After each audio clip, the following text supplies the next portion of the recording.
চাওক আজি গোটেই সমগ্ৰ অসমত এই দুই এদিনত আমাৰ প্ৰত্যেকটো সমষ্টিত হৈছে। আজি প্ৰদেশ কংগ্ৰেছৰ পৰা মোকো দায়িত্ব দিছে সাধাৰণ সম্পাদক হিচাপে এইটো সমষ্টিত আজি এই গোটেই অনুষ্ঠানটো চাবৰ কাৰণে। মই এটা কথাই সংবাদ মাধ্যমৰ জৰিয়তে ক'ব বিচাৰিছোঁ, এই স্মাৰ্ট মিটাৰ, বানপানী, এই গোটেইবিলাক ঘটনাত ঢাক খুৱাবৰ কাৰণে মাননীয় মুখ্যমন্ত্ৰী ডাঙৰীয়াই হিন্দু মুছলমানৰ ৰাজনীতি কৰিছে। অসমৰ ইয়াত যিসকল পুলিচ প্ৰশাসন আছে তেওঁলোকক যদি ইয়াত থকা মানুহকো যদি মনে মনে আপুনি সোধে আপোনালোকৰ ঘৰত কাৰেণ্ট বাঢ়িছে নাই, এই পুলিচ প্ৰশাসনৰ মানুহো ক'ব যে মই মোৰ পত্নীৰ পৰা সদায় গালি খাই আছোঁ কাৰেণ্টৰ কাৰণে, বস্তু দামৰ কাৰণে। আপোনালোকে সাংবাদিকসকলো যে ইয়াত আছে, আপোনালোকৰ ঘৰৰ আপোনালোকৰ পত্নীও আপোনালোকক কয় যে বস্তু দামৰ পতাপত আমি বস্তু কিনিব পৰা নাই। গতিকে এটা কথা স্পষ্ট হৈছে, মাননীয় মুখ্যমন্ত্ৰী ডক্টৰ হিমন্ত বিশ্ব শৰ্মা ডাঙৰীয়াৰ পত্নীয়ে যি লুণ্ঠন চলাইছে, লুণ্ঠন এইকাৰণে কৰিছোঁ, অখিল গগৈ ডাঙৰীয়াই যিখন লিষ্ট উলিয়াই দিছে মুখ্যমন্ত্ৰী ডাঙৰীয়াৰ পত্নীৰ সম্পত্তি, এই সম্পত্তিৰ পাহাৰ ঢাকিবৰ কাৰণে এইবিলাক যিবিলাক কৰাপশ্যন হৈ আছে, এই কৰাপশ্যনবিলাক ঢাকিবৰ কাৰণে তেওঁ এতিয়া হিন্দু মুছলমানৰ ৰাজনীতি কৰিছে। গতিকে স্মাৰ্ট মিটাৰৰ জৰিয়তে এখন চৰকাৰে লাখৰ ওপৰত লাখ কোটি টকা লোন লৈছে, ঋণ লৈছে, আৰু স্মাৰ্ট মিটাৰৰ জৰিয়তে সমগ্ৰ ৰাইজৰ খাটি খোৱা সাধাৰণ মানুহৰ টকা পইচা, কষ্ট কৰি খোৱা মানুহৰ পইচাৰে লুণ্ঠন চলাই এখন বিজেপি চৰকাৰে গুণ্ডাগিৰি, একনায়ত্ববাদ, হিটলাৰী শাসন চলাইছে, যিটোৰ বিৰুদ্ধে স্বতঃস্ফূৰ্তভাৱে অসমীয়া প্ৰত্যেকটো জাতি জনগোষ্ঠীৰ ৰাইজ ওলাই আহিছে। 2026 চনত বিজেপিক ব্ৰহ্মপুত্ৰত বিদায় দিবৰ কাৰণে মানুহে ইতিমধ্যে থিৰাং কৰিছে। অসম চৰকাৰে তাৰ বিৰোধিতা কৰি আজি কেইবাদিনৰ পৰাই কাৰ্যসূচী চলি আছে।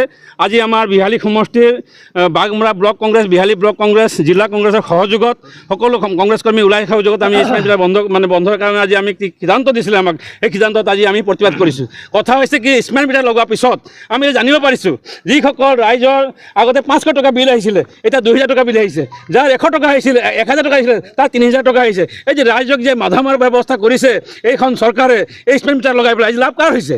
আজি লাভ হৈছে আদানী, আজি লাভ হৈছে আদানী গোষ্ঠীৰ। আৰু অসম চৰকাৰে আমাৰ পৰা কৰ কটাল লৈ অসম চৰকাৰ চলাবৰ কাৰণে এই ব্যৱস্থা কৰিছে। আপুনি জানে আজি অসম চৰকাৰ দেৱলীয়া, আজি কোটি কোটি টকা যে লোন লৈ পেলাই আজি যি ব্যৱস্থা কৰিছে, চৰকাৰ চলাব নোৱাৰা হৈছে। অসমৰ অৱস্থা যি অৱস্থা, দুখীয়া মানুহৰ যি অৱস্থা, আজি মূল্যবৃদ্ধি মানুহ কংগা কৰিছে, তাৰপিছত স্মাৰ্ট মিটাৰ লগাই মানুহক চেছ কৰিব বিচাৰে। গতিকে কংগ্ৰেছে সদায় এইখিনি কংগ্ৰেছে মাত মাতি যাব, আৰু সৰ্বসাধাৰণ ৰাইজৰ কাৰণে, খেতিয়কৰ কাৰণে, দুখীয়া মানুহৰ কাৰণে অসম কলেজ কংগ্ৰেছ কমিটিয়ে মাত মাতি যাব। আৰু দিনত আমি আন্দোলন কৰি যাম। যেতিয়ালৈকে এখন চৰকাৰে স্মাৰ্ট মিটাৰ বন্ধ নকৰে তেতিয়ালৈকে আমাৰ কংগ্ৰেছে এই আন্দোলন অব্যাহত থাকিব। ধন্যবাদ। মিটাৰ লগাবলৈ কনজিউমাৰৰ সন্মতিৰ প্ৰয়োজন আছে। এতিয়া কনজিউমাৰৰ কোনো সন্মতি নোলোৱাকৈ ইয়াত স্মাৰ্ট মিটাৰ লগোৱাৰ যিটো ব্যৱস্থা কৰিছে এইটো কেতিয়াও শুদ্ধ হ'ব নোৱাৰে। দৰকাৰ হ'লে আমি আইনৰো আশ্ৰয় ল'ম, কাৰণ কনজিউমাৰসকলে তেওঁলোকে পে' কৰিব। কেনেকৈ পে' কৰিব? এতিয়া সাধাৰণ মানুহবিলাকে যেতিয়া অপাৰগতা প্ৰকাশ কৰিছে, যিবিলাক মানুহে খাটি খোৱা, হাজিৰা কৰা, ঠেলাৱালা, ৰিক্সাৱালা, সকলো ঘৰতে বিজুলী সংযোগ আছে। এই বিজুলী সংযোগ হৈ থকা আগৰ বিলবিলাক তেওঁলোকে পালে, কাৰোবাৰ 2000 টকা হৈছে, 500 টকা দিছে বা 1000 টকা দিছে, ইনষ্টলমেণ্টৰ পইচা দিয়া এটা ব্যৱস্থা আছিলে। এতিয়া স্মাৰ্ট মিটাৰৰ দ্বাৰা কি হ'ব? ৰিচাৰ্জ কৰিব লাগিব। ৰিচাৰ্জ কৰিব কোনে? যিখিনিয়ে লিটাৰ্ড মানুহ এইখিনিয়ে ৰিচাৰ্জ কৰিব, নহ'লে বেলেগৰ হতুৱাই ৰিচাৰ্জ কৰিব লাগিব। ৰিচাৰ্জ কৰিবলৈ যাওঁতে তেওঁলোককো এটা কমিশ্যন দিব লাগিব। সেই পইচাখিনি কাৰ পৰা যাব? এই কনজিউমাৰৰ পৰা যাব। দ্বিতীয়তে, আৰু এই ৰিচাৰ্জ কৰাৰ পিছত তেওঁ গম নাপাব তেওঁৰ লাইনটো যে পইচা শেষ হৈ গ'ল, কাটি গ'ল। কিমান ঘৰত হাহাকাৰ এটা অৱস্থা হ'ব। এই কথাবিলাক চৰকাৰ এখন মানুহক কিয় লাগে? সাধাৰণ ৰাইজৰ সকাহ দিব পৰা, সাধাৰণ ৰাইজক সহায় কৰিব পৰা তেনেকুৱা এখন চৰকাৰ মানুহক লাগে। এই চৰকাৰখন আভুৱা ভৰা চৰকাৰ, এই চৰকাৰখন এটা ফাঁকি আৰু বাকী চৰকাৰ। এই চৰকাৰখন কেৱল ঋণ লৈ পেলাই, খালি ঋণ লৈ পেলাই আজি 10,000 কোটি টকা যেতিয়া আমাৰ অসম চৰকাৰত তৰুণ গগৈ চৰকাৰ আছিলে তেতিয়া 10,000 কোটি টকা ঋণ লওঁতে হুলস্থুল হৈছিলে এই চৰকাৰখনে। এতিয়া 1.5 লাখ কোটি টকা ঋণ লৈ পেলাই তেওঁলোকে কাৰ অনুমতিতে 1.5 লাখ টকা ঋণ লৈ আজি আমাক ধৰুৱা কৰিছে। কোনে মাৰিব এই ধাৰ? আজি এনেকৈ মাৰিবলৈ বিচাৰিছে। ধাৰ পৰিশোধ কৰাৰ ব্যৱস্থা তেওঁলোকে কৰিছে, টেটু চেপা দিছে চবকে, চবৰে তেজ খুই খোৱা চৰকাৰ এইখন। গতিকে আমি গৰিহণা দিছোঁ এই চৰকাৰক। এই চৰকাৰৰ নিপাত যাওক।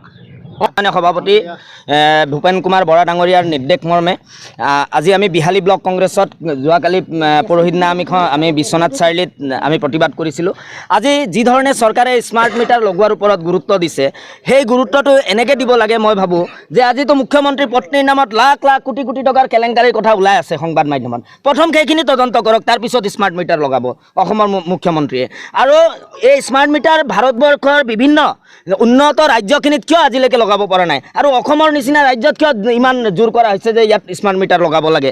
গতিকে এইখন চৰকাৰ বাকী আৰু ফাঁকিত চলা চৰকাৰ। এফালে ঋণৰ বোজা দি দি প্ৰত্যেকটো শিশুৰ ওপৰত, প্ৰত্যেক নতুন জন্ম হোৱা শিশুৰ ওপৰত ঋণৰ বোজা জাপি দিছে। আনফালে ধাৰৰ ওপৰত ধাৰ লৈ ৰাইজক হাৰাশাস্তি কৰিছে। প্ৰত্যেকটো নিত্য ব্যৱহৃত সামগ্ৰীৰ মূল্য বৃদ্ধি কৰিছে। এইখন চৰকাৰ আচলতে ক্ষমতাত থকাৰ কোনো অধিকাৰ নাই।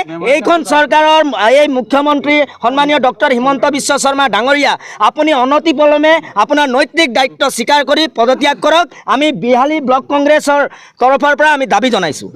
বৰ্তমান অসমত 60 লাখ আমাৰ যিটো ইলেক্ট্ৰিচিটি কনজিউমাৰ আছে, এই কনজিউমাৰৰ ভিতৰত ইতিমধ্যে স্মাৰ্ট মিটাৰ 25 লাখ কনজিউমাৰ ইতিমধ্যে অসম চৰকাৰে লগাই দিলে APDCL।